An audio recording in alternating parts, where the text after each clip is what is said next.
اعوذ باللہ من الشیطان الرجیم بسم اللہ الرحمن الرحیم۔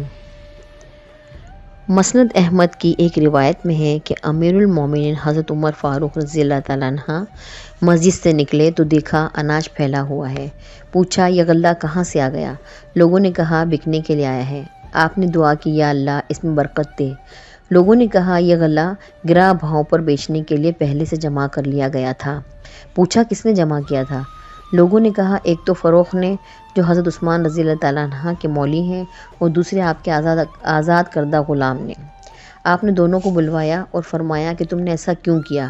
جواب دیا کہ ہم اپنے مالوں سے خریدتے ہیں، لہٰذا جب چاہیں بیچیں، ہمیں اختیار ہے۔ آپ نے فرمایا سنو، میں نے رسول اللہ صلی اللہ علیہ وسلم سے سنا ہے کہ جو شخص مسلمان میں مہنگا مال بیچنے کے خیال سے غلہ روک کر رکھے اسے اللہ تعالیٰ مفلس کر دے گا یا جزا میں۔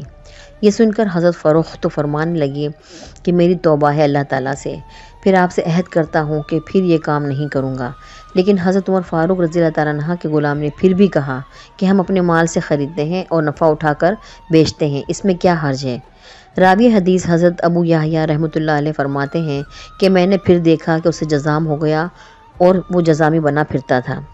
ابن ماجہ میں ہے کہ جو شخص مسلمانوں کا غلہ گراں بھاؤں پر بیچنے کے لیے روک رکھے اللہ تعالیٰ اسے مفلس کر دے گا یا جزامی۔